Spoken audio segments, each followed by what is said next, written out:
because it does start with a pretty basic conversation. To understand the difference between medical insurance and long-term care or extended care coverage. With our medical insurance, that covers acute issues. When you have a heart attack, stroke, accident, illness, or whatever, you go to the doctor in the hospital, and when you go there, you want them to put you back in the same place you were before that event or that incident occurred. But a lot of times we get to a certain point and then the doctors or hospitals say, you know what, we've done all we can do.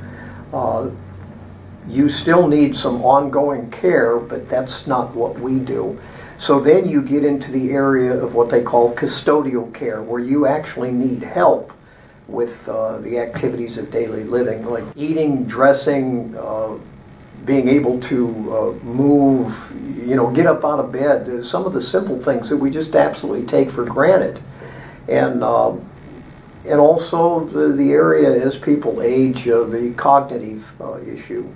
We hear a lot about the dementia, primarily Alzheimer's or things like that, so that's another area. And those people that are dealing with that issue don't need custodial care as much as they need supervision. They need to be watched.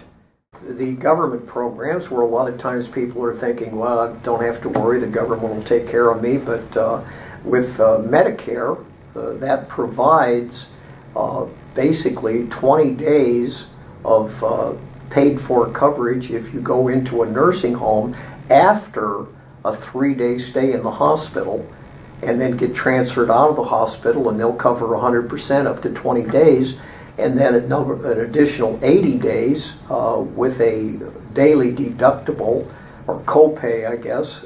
I believe it's about $160 a day right now, and then after 100 days, Medicare doesn't pay anything. Medicaid, which in California is MediCal, is the state's welfare program. And in order to qualify for that, you have to spend down your assets until you have about $2,000 left. Most people are not looking forward to bankrupting themselves in order to get a government benefit. And with MediCal, I heard somebody say, I can't wait to go bankrupt to then have MediCal put me in a room in a facility that I have no choice over, and put me in a room with another poor soul that's also bankrupted themselves, and because that's my new roommate.